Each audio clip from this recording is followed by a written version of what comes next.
quick. And I'm going to have to switch to the right channel. YOUTUB.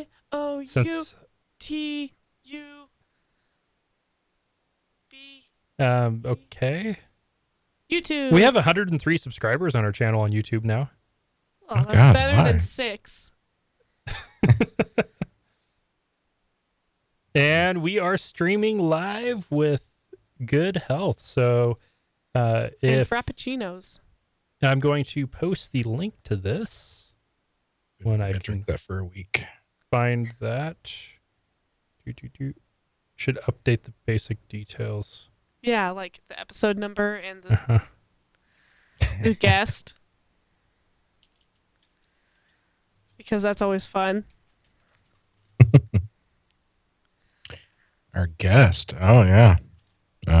Next one is Haley Stevens. Haley with an H or Ailey? Hayley. Okay, cool. And British lady. All changes saved. Yay. Call her a paranormal investigator of sorts. Yeah, she used to be on a show that I used to love called Righteous Indignation, which is Michael Marshall's first podcast. Marsh. Mm-hmm. And also Ash. Ash Price. He was a guest on our show a while back also. Yeah. He was a guest on RI 2 or 3 times, I think, also, which is how I found him. Nice. All right. It looks like we're actually have negative time. Yeah? Yeah, on the live stream.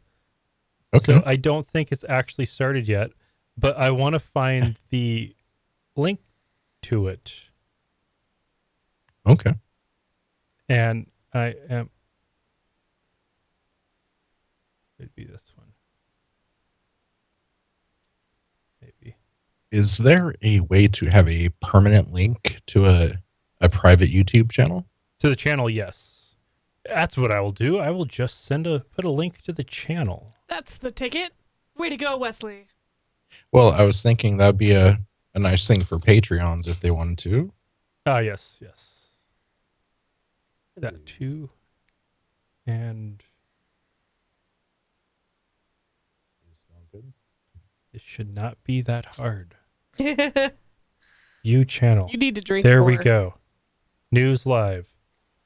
This is going to get echoey probably, so pausing. Okay, there we go.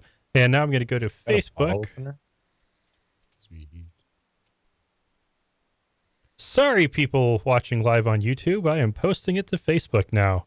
I'm sure He's this not is really sorry. very fun to watch. Recording live Watch now. the sweat drip down his brow as he panics. Publish. Because he didn't do this before he pressed record. The way I started the stream, I couldn't have. Oh, yeah. And we'll see if Facebook even will let me post this link. Last time I tried to post a link, it didn't really seem to like that. Anyway, Atheist Nomads episode 154, news for July 5, 2016. No, July 7.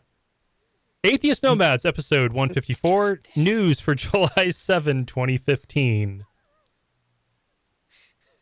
The podcast you're about to listen to includes cursing and talking about hoo-haws. Please be advised.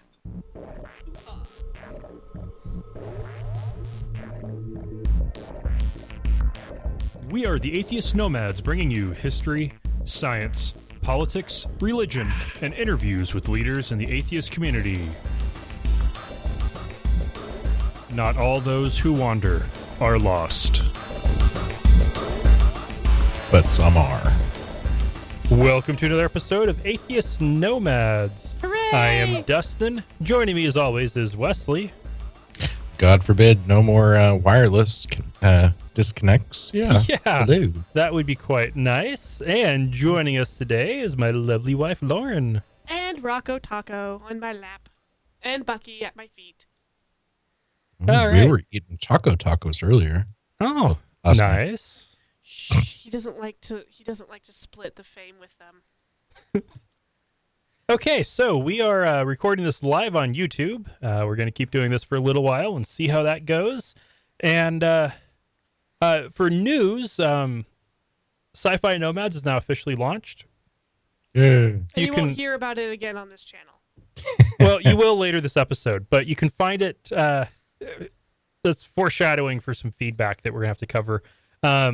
You can find it on sci-fi-nomads.com. That's all one word, no punctuation. It's in iTunes. It should be in the Google Play Music Store soon, and we'll get it into other places shortly. Or, as I like to call ourselves, the Siphono Mads. I have never heard you say that before. That's because I just realized that if you put Sci-Fi Nomads together, all together. See, okay. Don't point the mic at me. If you Oh. point the mic at me, it'll pick me up. Oh, okay. We My don't want it bad. to pick me up. We want it away from Yeah, me. I totally agree. Don't pick him up. Anyway, moving on. Yes, so moving along to dusting off the degree. I grew up hearing the Adventist Church push for religious liberty. It was all about making sure people were free of religious discrimination and free to practice their religion. And there's a department of the Adventist Church, the Religious Liberties and Public Affairs Department, that actually has rather sizable legal teams all across the country to deal with discrimination cases. But the vast majority of their cases deal with people getting accommodations from jobs so they don't have to work on Saturday, which the Adventists keep as the Sabbath. There was one famous case they did somewhere back east in the 90s where they fought for a group's right to sacrifice live chickens. Well, for the gods. So anyway, there was always a huge exception to the cases they would take, and that's healthcare and emergency services jobs. The justification was that in the Old Testament, people still had to serve in the temple, even as guards, and that and even on the Sabbath, and also that Jesus healed people on the Sabbath. And there was also the expectation that if it's a 7-day-a-week operation and you're trying to get Saturdays off, that you gladly, willingly, and volunteer every chance you can to work Sunday if you're needed. So it wasn't meant to get you special privilege. It was just to try to get people out of performing duties that weren't life and death on one day of the week. That I would consider to be reasonable religious liberty. Trying to push for freedom to practice your religion and your beliefs without harming anybody else, and doing it in a way where you make sure that you don't harm anyone else. Now, if the current pushes for religious liberty were along those lines, then realistically, none of us would have any issues with it. We wouldn't be talking about it. Yeah.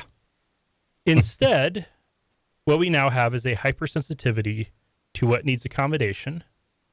And to be fair, I don't know if that's spreading to Adventists. So the kind things I said about how they handle it may not be accurate anymore. I haven't really, I haven't been active in the Adventist Church in Let us know 9 if you years. Yeah. But, county clerks have had to issue marriage licenses to people that they have had sincerely held religious beliefs that these people shouldn't be able to get married for as long as there have been marriage licenses. The difference is now you can't see that someone has been married before, that they've been living in sin, or that a couple is unequally yoked.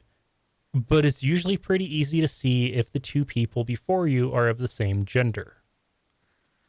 We have typically, there are exceptions, but typically it's pretty easy to tell. We have companies like Hobby Lobby complaining about insurance that they provide in part to their employees covering certain drugs that a few people believe cause abortions. But that didn't bother them before Obamacare. We have pharmacists who refuse to fill certain prescriptions because of their deeply held religious beliefs, which makes me wonder, why is this a problem now when it wasn't before? And if they have been selectively filling prescriptions all along, then how do they still have licenses? I'm sure the same same evangelicals who think employers should be able to choose which meds their employees have access to wouldn't give a Scientologist business owner the same privileges over antidepressants. I'm sure the same Catholics who think a hospital should be able to prohibit ending a miscarriage while there's still a fetal heartbeat wouldn't be okay with a hypothetical hospital run by Jehovah's Witnesses not allowing blood transfusions. Not a very successful hospital. It really wouldn't be. A Christian Science hospital would also not work out. But in either case, it's a fair comparison, because in either case, it would be a hospital refusing to provide a necessary life-saving treatment. And if you're going to refuse that, well, that's fucked up. I'm also sure that most people who support county clerks who refuse to issue marriage licenses to a gay couple would not support a clerk refusing to issue a license to a couple where one is a divorced Catholic and the other is a Jew. Religious liberty used to have a meaning where it was having the freedom to practice one's own religion. Now it means having the privilege to force it over those who someone has power over. That's not religious liberty, it's religious tyranny. Ooh, very nice. And all those fuckers that are doing that need to knock it the fuck off. All right, so Wesley, what happened on this day in history? Oh, goodness. Let me pull out that lovely little notepad file.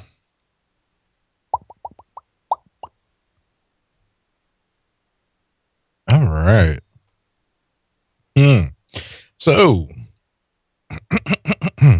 this day in history, July 7th, 1928, sliced bread is sold for the first time. Yay! On the inventor's 40th birthday, no less. Yeah. So that was by the Chillicothe Baking Company of Chillicothe, Missouri. Fucking nailed that. Yeah. So let's go back a bit. Otto Frederick Rohwedder, first had a brief career as a jeweler, and rather successfully became the owner of 3 different jewelry stores in St. Joseph. He used his work with watches and jewelry to invent new machines. Convinced that he could develop a bread slicing machine, he sold his jewelry stores to fund the development effort and manufacture the machines. In 1917, a fire broke out and destroyed the factory where he was manufacturing his machine. Destroyed the prototype and the blueprints. Ooh. That's the womp womp. With the need to get funding again, Rohwedder was delayed for several years in bringing the bread slicer to market. And it wasn't ready until 1928 that Rohwedder had a fully working machine ready. First company to use the machine was, of course, the Chillicothe Baking Company in Chillicothe, Missouri, which I previously mentioned. And they produced their first slices on July 7th, 1928. Their product was called Clean Made Sliced Bread, and it was damn successful. The bread was advertised as the greatest forward step in the baking industry since the bread was wrapped. Ooh. Yeah. In 1930, Continental Baking Company introduced Wonder Bread as a sliced bread. It was followed by other major companies when they saw how successful the bread was received. So by 1932, the availability of standardized sliced had boosted sales of automatic pop-up toasters, an invention of 1926 by Charles Strite. In 1933, I did not think about that. You need the sliced bread before you can do the pop-up toaster. Mm-hmm. Oh yeah, tons of shit. Yeah, Uniformed sliced bread. Yeah. And the first slice was in 1928, off of the automatic, the automatic chopping block per se. And in just 5 years later, sliced bread was more popular than unsliced bread loaves. So, as commercially sliced bread resulted in uniform and somewhat thinner slices, people ate more bread at a time and more frequently because of the ease of eating another piece of bread. Right. This increased consumption of bread, in turn increased consumption of spreads such as jam, jellies, all that. Butter. Yeah, Probably so. Sure. Oddly enough, here's a little interesting tidbit. From January to March of 1943, U.S. officials imposed a ban on sliced bread as a wartime conservation measure. According to the New York Times, officials explained that, quote, the ready sliced loaf was a must have a heavier wrapping than an unsliced one if it is not to dry out.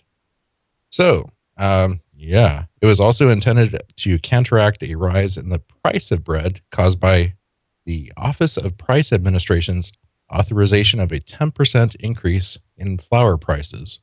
Ooh. So weird. That Yeah. puts The history of bread. and puts the whole the story on the best thing since sliced bread.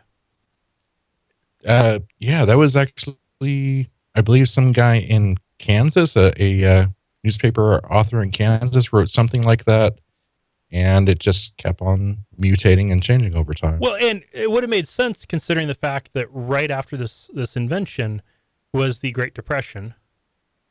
Yeah, But I think but it also launched a ton of products, like Uh-huh. we were talking about the toaster and other weird shit. And jellies and jams and But- other delights. but the best thing since sliced bread would be the end of Prohibition. Fair enough. So, also, this day in history, 1947, the Roswell incident and the supposed crash of an alien spaceship near Roswell in New Mexico. So that's this fucking day. Isn't that weird? That's cool. Yeah. So, So it begins. oh, goodness. So the Roswell UFO incident refers to an event when a United States Air Force surveillance balloon crashed at a ranch near Roswell, New Mexico, That's what they prompting want you to wild think. claims for a short time and then promptly forgotten until the 1970s, when conspiracy theorists just plain lost their shit. As they do. So, oh, yeah. Good. Everybody remembered, then everybody forgot, then everybody remembered. Kind of sounds like Jesus. So anyways, in the 1900s, the United States military published reports disclosing the true nature of the crashed Project Mogul balloon, which is what this actually was. Nevertheless, the Roswell incident continues to be of interest in popular media and conspiracy theories surrounding the event. Roswell has been called the world's most famous, most exhaustively investigated, and most thoroughly debunked UFO claim. And I mentioned Project Mogul, which I'll tell you a bit about. It was a top secret project by the United States Air Force involving microphones flown into high altitude and carried on balloons, whose primary purpose was long distance detection of sound waves generated by Soviet atomic blasts. The project was carried out from 1947 until 49. Project was moderately successful, but very expensive, and was superseded by a network of seismic detectors and air sampling for fallout, which were cheaper, more reliable, and easier to deploy and operate. Well, that's cool, Yeah. but what surprises me is it took him till the 1990s to admit that, oh yeah, we were just trying to spy on the Russians. Everybody Well, knows that, right? Sure, but that's one of those things that the Berlin Wall just came down. We were still trying to be friendly with Russia. That's kind of a dick move to be spying on your, even if it was a enemy at the time. You don't really want to admit that kind of stuff. Maybe there's like a big rise in like a request for informations Maybe, yeah. at the time. All those crazy people and their conspiracy theories. Or Yeah. are they crazy? Dun dun dun. Yes. In this case, Yes. yeah. All right, so the link has been shared onto Facebook, which will be also tweeting it out for the live recording. Cool. And we are going to take a break, and then we'll be back with news. Atheist Nomads is proudly brought to you by Archway Hosting. Check out their low-price, full-featured hosting solutions at archwayhosting.com. That's ARCHWAY hosting.com. Hey, we're also brought to you by listeners just like you. Find out how you can become a patron at patreon.com/atheist nomads. That's patreon.com/atheist nomads. For our first story, U.S. District Judge Carlton W. Reeves issued an injunction against Mississippi's law that we previously reported on that specifically would not allow the state to treat certain things as discrimination. Specifically to not allow them to discriminate against religious organizations or people or religious people for views that marriage is only between one man and one woman, that sex only belongs in an opposite-sex marriage, and that someone's gender identity is the same as their sex at birth and immutable. He ruled that it violated the First and 14th Amendments, and let me quote a little bit from the decision he issued. The state has put its thumb on the scale to favor some religious beliefs over others. Showing such favor tells non-adherents that they are outsiders, not full members of the political community, and adherents that they are insiders, favored members of the political community. And the Equal Protection Clause is violated by HB 1523's authorization of arbitrary discrimination against lesbian, gay, transgender, and unmarried persons. All right, rights for the unmarried. I say as a married person. Yes. But yeah, this ruling came out on the night before this law went into effect. This would have not only protected people on discrimination, but it spelled out any cases of public accommodation, such as housing, making cakes, offering wedding services, providing medical care, performing government duties, running adoption agencies, basically anything you can imagine where somebody would want to discriminate. It was covered. And the injunction, it will stand unless it is overturned and or an appeal is accepted by the circuit court. If they don't, then it becomes permanent. Okay. And Right. along similar lines, Secretary of Defense Ash Carter has announced that within the year, transgender members of the U.S. military will be able to serve openly and that the military will provide them with the care that they need for their transitions. However, the military... Yeah, that is really cool.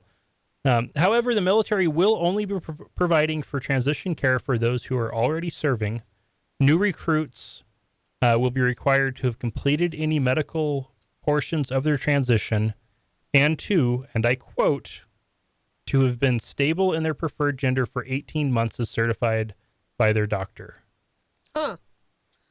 Don't a bunch of people transition without going to a doctor? Sure. Yeah. I mean, you don't need surgery to. Not necessarily. I was just thinking. And not only that, we have had, I think, 3 transgender people on as guests, all of whom transitioned in their late 20s, mid to late 20s. Typically, people join the military in their late Early teens 20s. or early 20s. Yeah. So this is definitely a positive step. It's the biggest step, honestly. I talked about this on my page quite a bit on Facebook, and I got a little bit of pushback on this, and I still come back to this being the biggest step right there.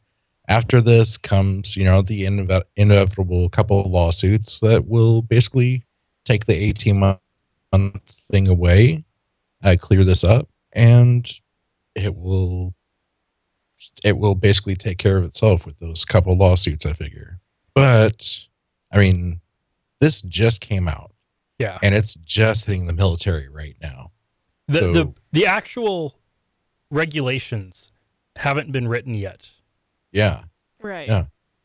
But I mean, this is this is reverberating around the military right now. So it's going to take some time, and they need to get training in place. They're going to have to get like sensitivity training, which we do as government employees ourselves, as part of the Navy. There is so much shit to go over. So this is going to take some time, and understandably so. I mean, for the people, the guys and gals that are in the military right now that are like nice, this is going to take some time for it to sink in. And for the ones that are like assholes, it's going to take some time to realize that there's going to be some fucking hopefully hard consequences for fucking with people. So yeah, anyways, this is going to just take time. Just give it a little bit and fucking be the one to stand up and sue and call it good.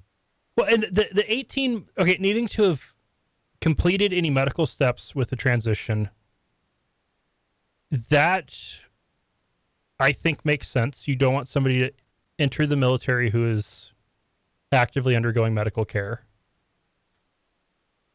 And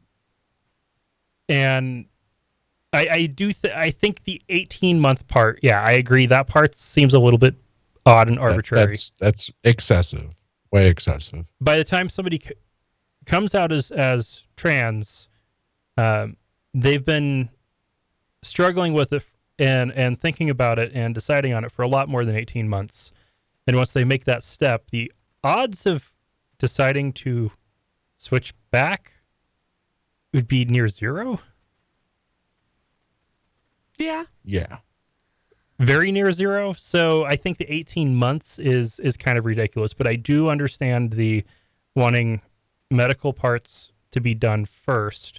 They are going to have to add a new policy for what happens on somebody after this goes into effect, who, say, enlists as a man and then decides to transition 5 years later.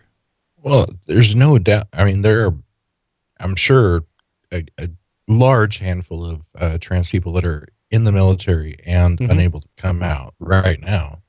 So, yeah, there's going to have to be some major policy changes. The estimates are in the thousands, and this policy does specify that those currently serving will have military paid for transition care, and a lot of the policies are to allow them to update their paperwork. Awesome.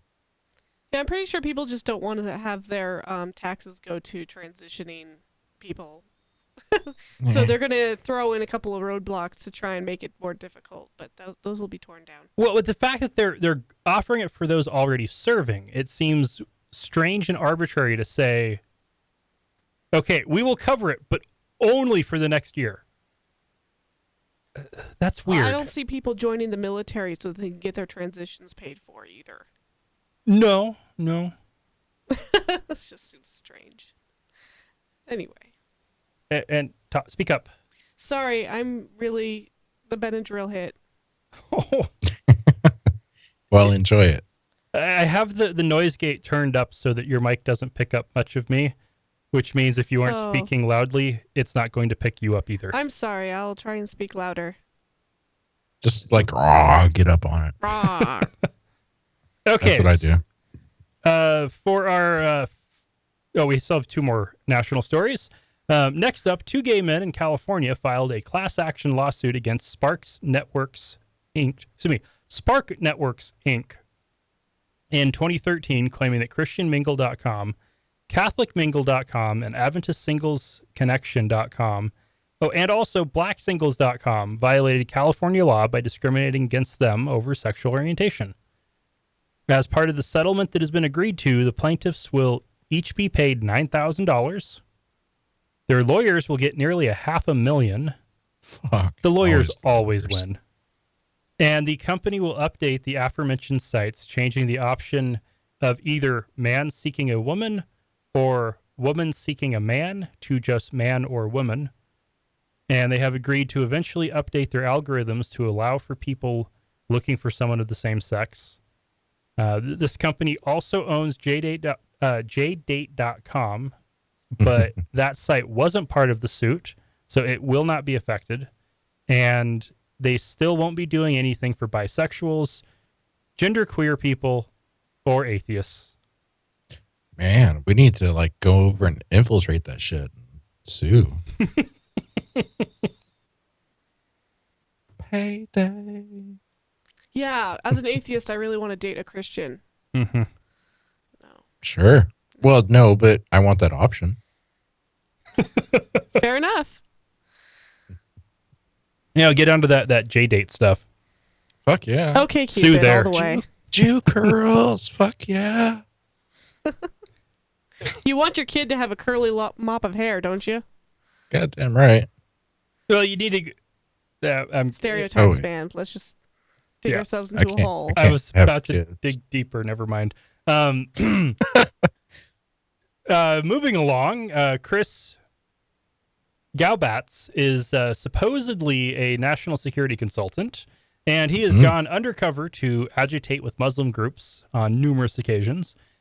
And he told a Senate panel on Islamic terrorism chaired by Senator Ted Cruz that Keith Ellison and Andre Carson, both of Congress's Muslims, said that they have associated with the Muslim Brotherhood. Obviously. This is centered around Ellison and Carson both attending a 2008 convention of the Islamic Society of North America. Galbatz claims that this group is a front for the Muslim Brotherhood, and also said that the Departments of Homeland Security and Justice had recruitment booths at the event. So when you say both of Congress's Muslims, Uh-huh. should say the only two Muslims in Yes. Congress. Yeah. So Yeah. okay, So so they went to a 100% convention where there were government booths, Yep.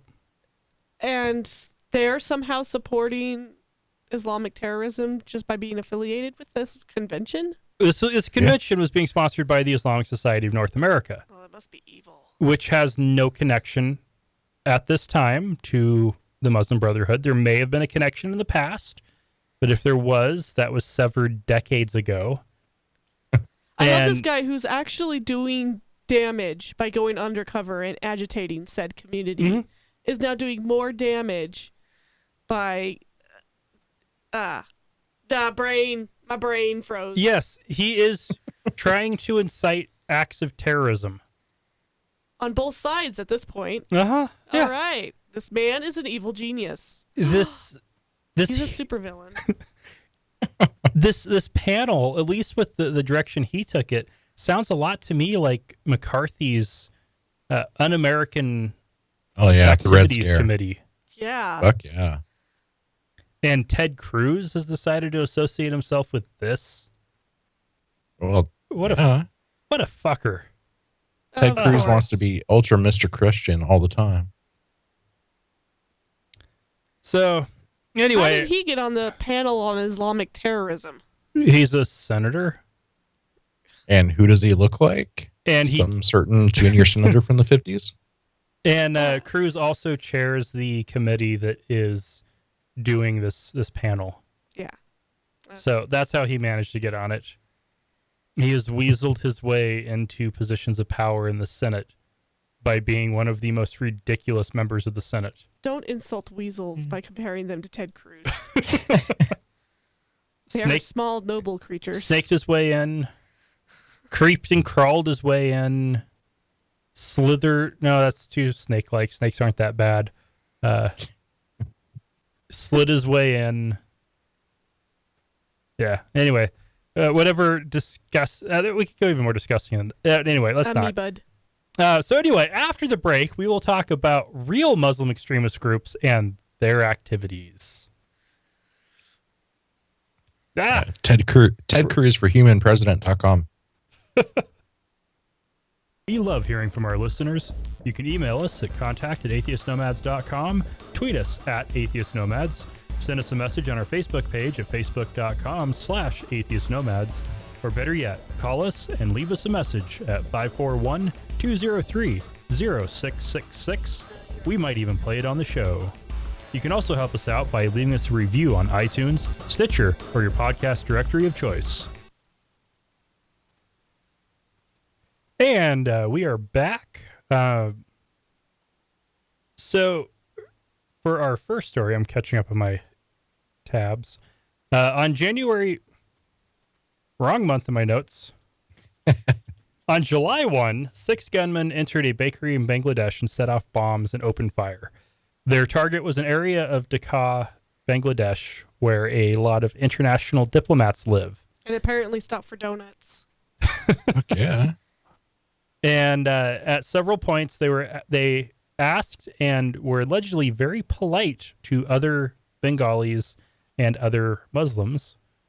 And one gunman complained to a local, a Bengali staff member at the bakery about foreigners' skimpy clothes and alcohol drinking, saying that they were impeding the spread of Islam and encouraging locals to do the same. In the end, 18 foreigners, 2 locals, 2 police officers, a chef, and 5 gunmen died. A chef died, people. The police... That's a crime against humanity. The police failed to resolve the situation, and the final assault was completed by Bangladeshi special ops after they turned it over to the infantry. Poor Bangladesh. They don't get in the news very often, but I was really hoping that this wouldn't be the reason. Oh, they're in the news on the show all the time. Well, Atheists keep on getting butchered. oh. And now they decided not to just butcher one person at a time, but just killed They're up in their 28. game. Yeah. Yeah. This is the only terrorism story we have right now that isn't connected to the Islamic State. This is just connected to Bangladesh's terrible Islamic extremist groups. Yay.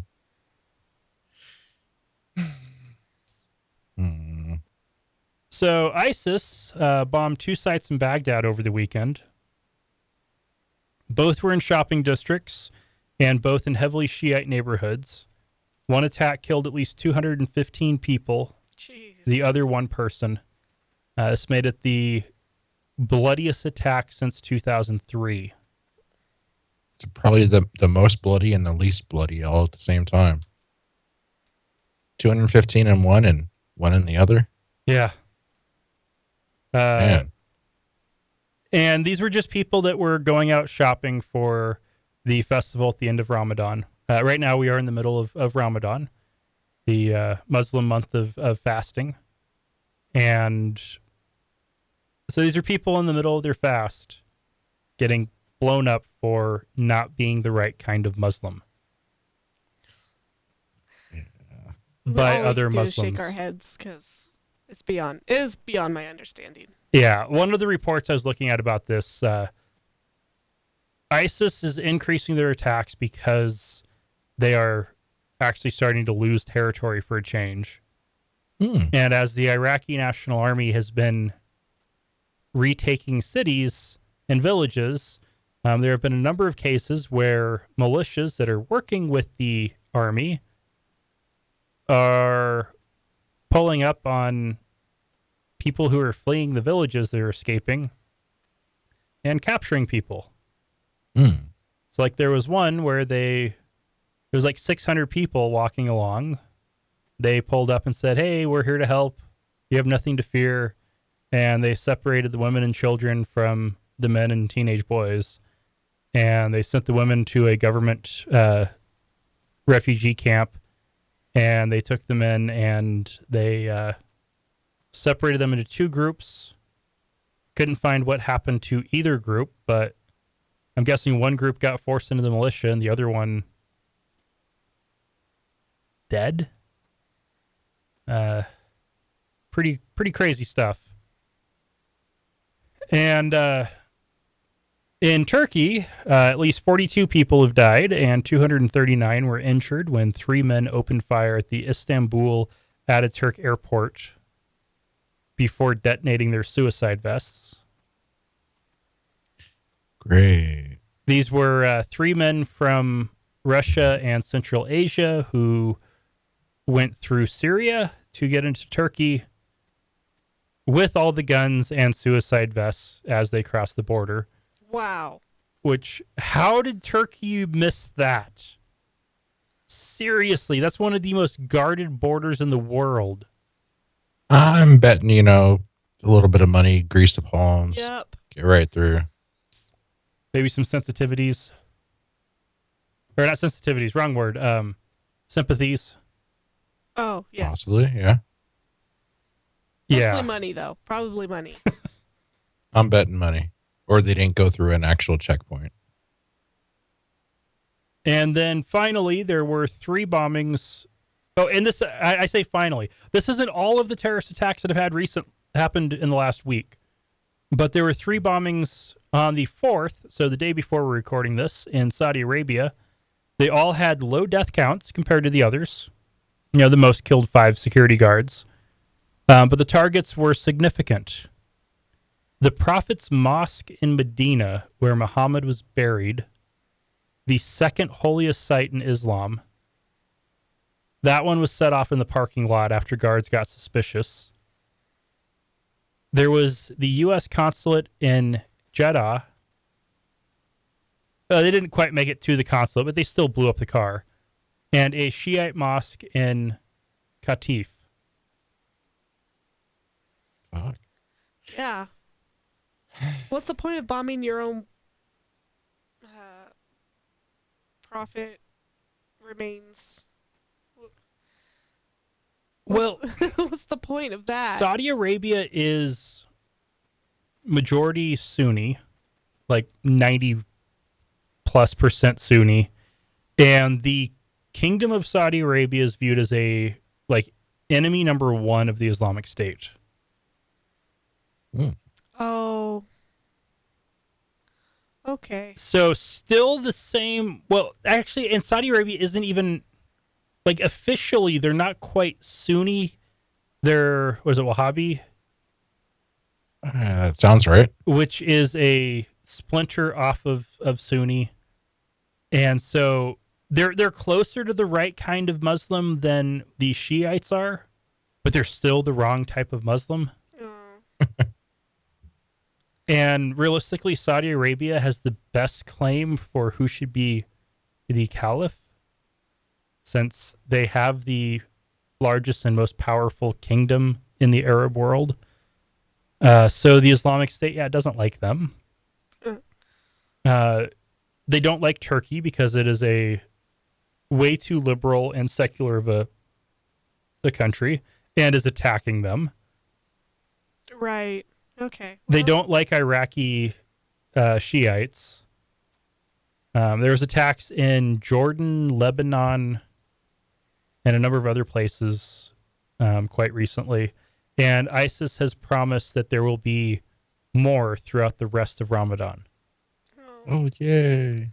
So for people who complain that Facebook users don't change their profile pics to the flags in the Middle East, it's because we can't keep up. Yeah. One day it's Iraq, one day it's Turkey, one day it's just messy. So messy. Well, and what's I don't change mine for basically anything. Oh, well, fair enough. One thing that seems kind of crazy with all of this is the fact that they're specifically picking Ramadan. This would be like Christians picking Lent. Catholics picking Lent for violence. Or Christians picking the weeks leading up to Christmas. Yeah. Which one, in December or May? January is the other Christmas date. Oh, I thought it was April.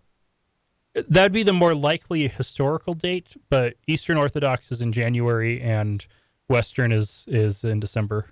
Okay. But yeah, the whole thing is this is crazy. It's absolutely mind-boggling that they are. It's not enough just to slaughter each other, but to even be doing it on their holy month.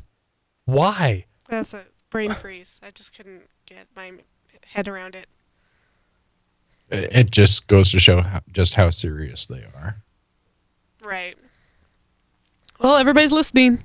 Now. Yeah, and Not gonna do anything plus, about it. I mean, think of all the I mean, they're just that pissed about being hungry during the day.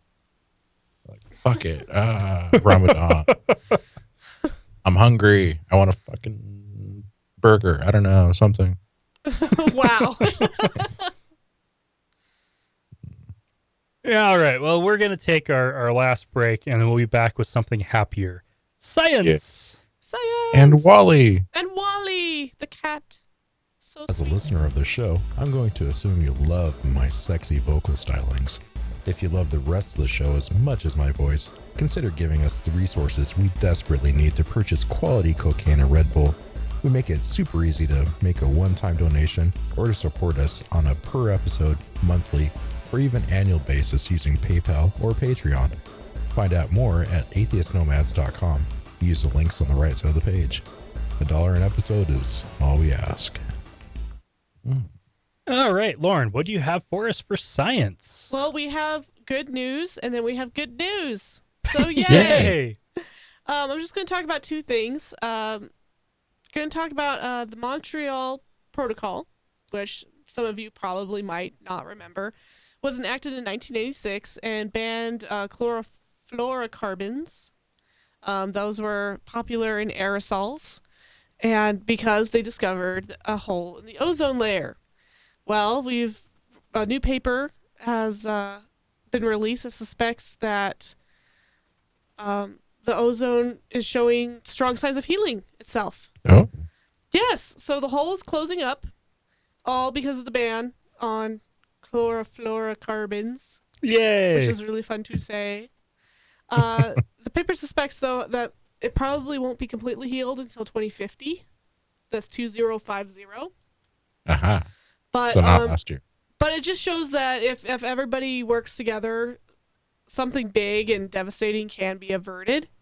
So I kind of think of it as like a hooray, now let's fix global warming kind of thing. Oh. Yeah. A little bit. Good That'd luck be with nice. that. Just a little bit. Okay, probably Yeah, not. but like I remember growing up seeing stuff from Australia where they're always wearing long sleeves and big hats to try to avoid getting skin cancer because of the hole in the ozone layer that has been centered around the South Pole and Southern Hemisphere. By Yeah, and down in their large. fucking neighborhood. Yeah. Right. And it's kind of sad because Idaho is actually ranked in the top highest rates of skin cancer because nobody here wears sunscreen or long sleeve shirts or hats. They're just like, whatever. And the sun is always shining here. Always. We're like speeding down. The other thing that happened, and this was some people watched this live July 4th in the evening. After a 5-year journey, NASA's Juno spacecraft finally arrived and docked into orbit with Jupiter in the early hours of July 5th after a 1.7 billion mile journey. Wow. Billions and billions of miles. Juno is the Greek wife of Jupiter.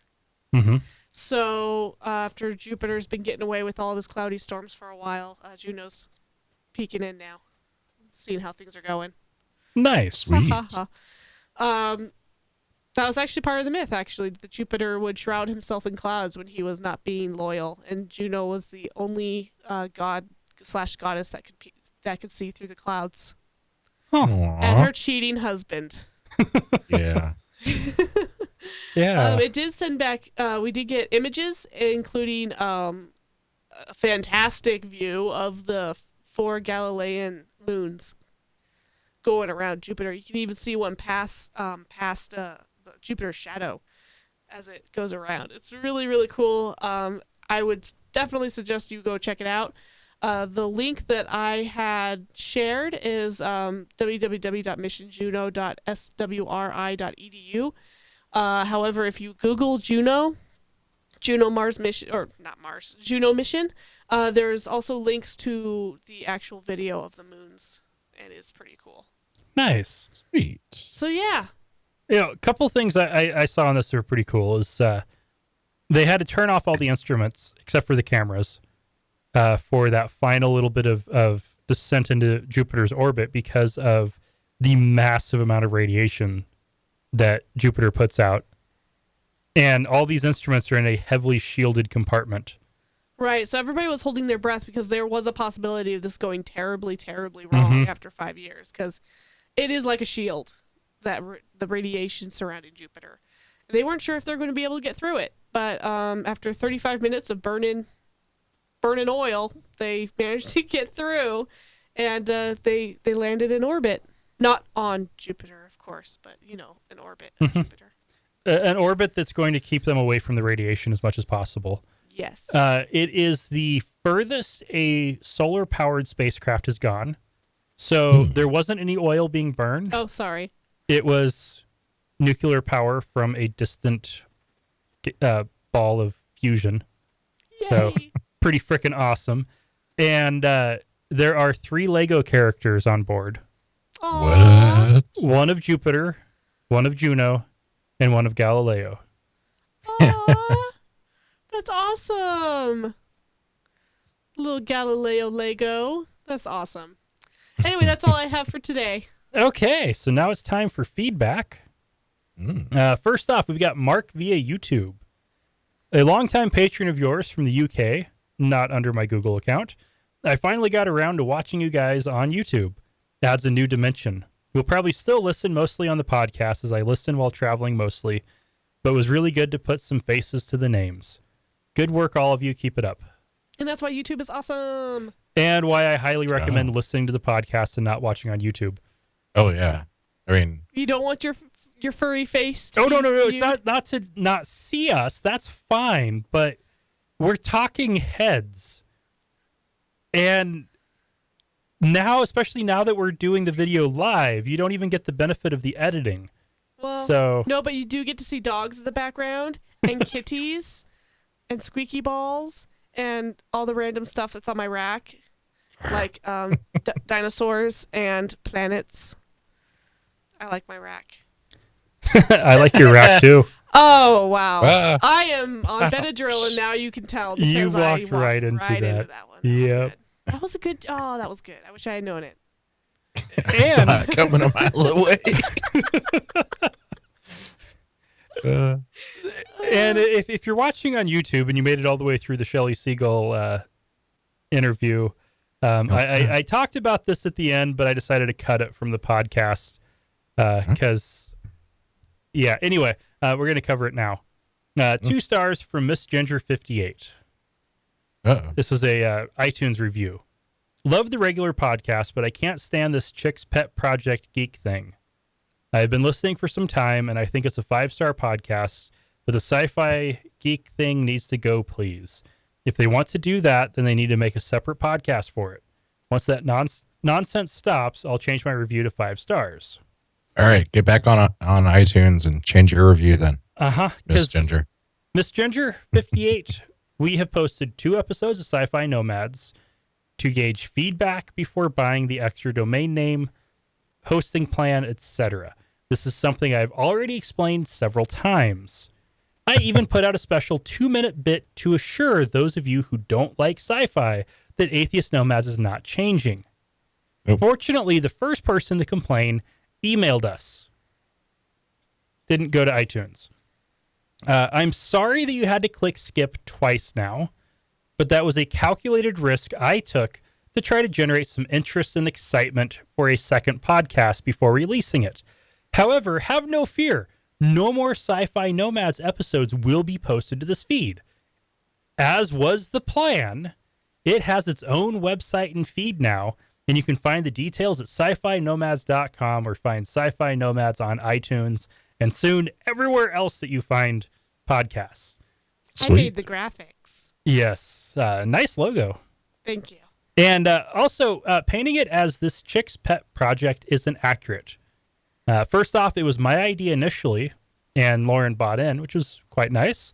But more important, Lauren, how do you feel about being called This Chick?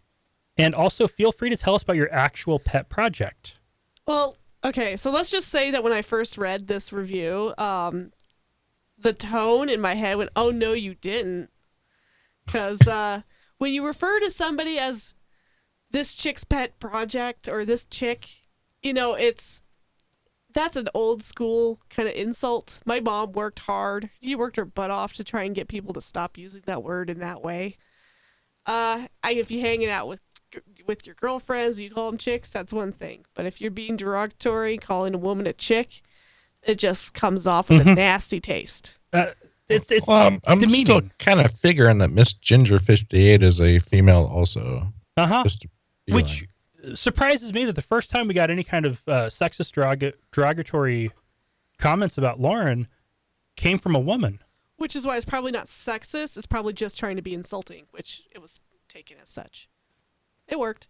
As for my pet project, anybody who follows the Facebook feed will notice that the science articles are being posted by Science to Myself Facebook page instead of by Wesley or Dustin or myself. That's because that is me. I like science and I have a whole side thing doing science. So it's easier just to share that through Atheist Nomads than it is to necessarily write up a thing each time I want to do it. Mm-hmm. Yeah. That's my pet project. And you can find that at sciencemyself.com. That's right. Or facebook.com/science to myself. Yeah. All right. Because don't wait for somebody else to do it. Do it yourself. Yep. So Okay. you can always email us at contact@atheistnomads.com. You can call us at 541-203-0666. Hit us up on Facebook, Twitter, or just about anywhere else. If you have nice things to say or not, post to iTunes. But if you have, comments like Miss Ginger 58's, please email us. or just All draw our right. And attention. I need to give a very special shout out. So personal thank you to Ralph Wallen. He's in Uppsala, Sweden. And he gave me a not small, rather large personal donation to help with my laptop cost. Aw, Oh, So- very nice. that's fantastic. Thank you very much. He wasn't able to figure out the PayPal thing, so I just gave him my account and he just, wired me money directly. It's like, holy shit. Thank you very much, Ralph. Nice. If anybody wants to kick me a few, it'd be appreciated. And I know my friend Tom is having a couple. He wanted to kick me money too, quite a large chunk as well. So Ooh, way to put Tom on the spot. yeah, He's waiting for it, Tom. No, I'm joking. The money's No, the money's already I- on the card. I hung out with Tom and his son. They were really cool people. So, but anyways, yeah, man, any bit helps. So I really appreciate it. Mm-hmm. Very nice. All right, that's it for this. Thanks, Ralph. Yes, thank you so much, Ralph. And that's it for this episode. We'll be back next week with an interview. And if you're wanting to watch live, the interview will be recorded on Sunday. If we end up doing that live. Yeah, which should be what noon Pacific, I believe. You gave the start time in GMT. Which would be 8 GMT, right? You that's what you had, yes, which would be -8 hours back to noon Pacific. Pacific's Yes, -8. So noon. And no, at 1. GMT is always the same time. It's solar noon at Greenwich, which means doesn't follow daylight saving. Okay, well, still works. So it'd be 1 o'clock your time, 1 o'clock Pacific, 2 o'clock Mountain, and 9 p.m.